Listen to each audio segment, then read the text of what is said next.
Hi, I'm going to struggle with this one, but I'm sure I can do it in less than 2 minutes.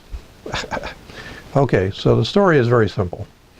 How many days inspection period once you become the seller of the property? How many days do you give an end buyer who comes in? Now remember, we're wholesalers here. We want cash buyers. Forget about, oh, the guy's coming in with a VA loan or an FHA. Not going to happen. You're going to have to close on the property and wait for him to get his loan. That means you take a market risk. When I get these questions about, I'm afraid of bleeding to death in a property. That's how you bleed to death in a property, or you become a rehabber. So the question becomes, you want cash buyers, and how many days inspection do you give them? Here, I'm going to show you this. Got that? That's a 0. Doesn't look like a 0, but look, occasionally we'll give a 1 or 2 day inspection period if we really think the buyer's of substance. He wants to bring his contractor in, and maybe we haven't done a deal with him, but we don't stop selling the property.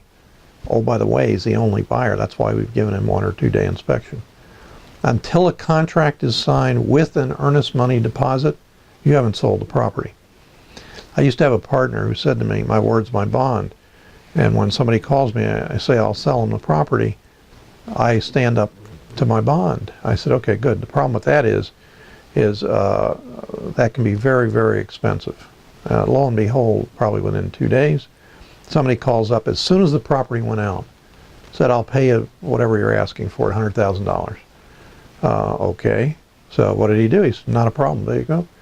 We get the next call says next day, I'll give you 140. I don't care what the other guys are willing to pay, and I'll go to 150 if I have to. That's 50 grand.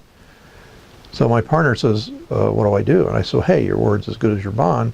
Now it's going to cost you, in my case, 25,000 because I got half of it. But I said to him, look, go back to the guy that you haven't put it under contract with and say to him, I need some help. I had another offer. And, I really have a problem giving it to you for 100 when somebody else is at 100.5. So he tried that. And what did the guy say? Are you kidding me? So I said, okay, so as gracious as you are, he's not so gracious. So now go back to him and say, look, I'll make you a deal. I'll give you $25,000 to walk away. What happened? The guy took $25,000 and walked away, so we made 120, we sold for 125. But this is a business, and your word should be your bond. But the reality is you don't have a signed contract with an end buyer. And what if he doesn't close anyway? What if he doesn't actually send you the signed contract? Mostly what's done in the business is the first contract in with escrow deposit gets it. Now, I've seen plenty of wholesalers get those in signed by the seller. Remember, you don't sign them. I've seen plenty of investors who are wholesalers get in a signed contract by the end buyer.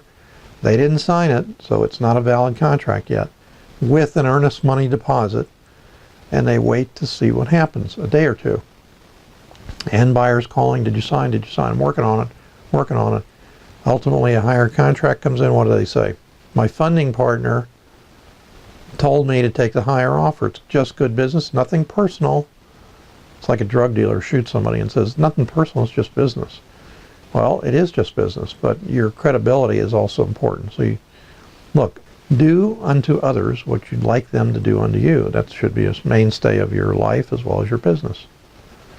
Okay, thanks for joining me, and so much for 2-minute tips.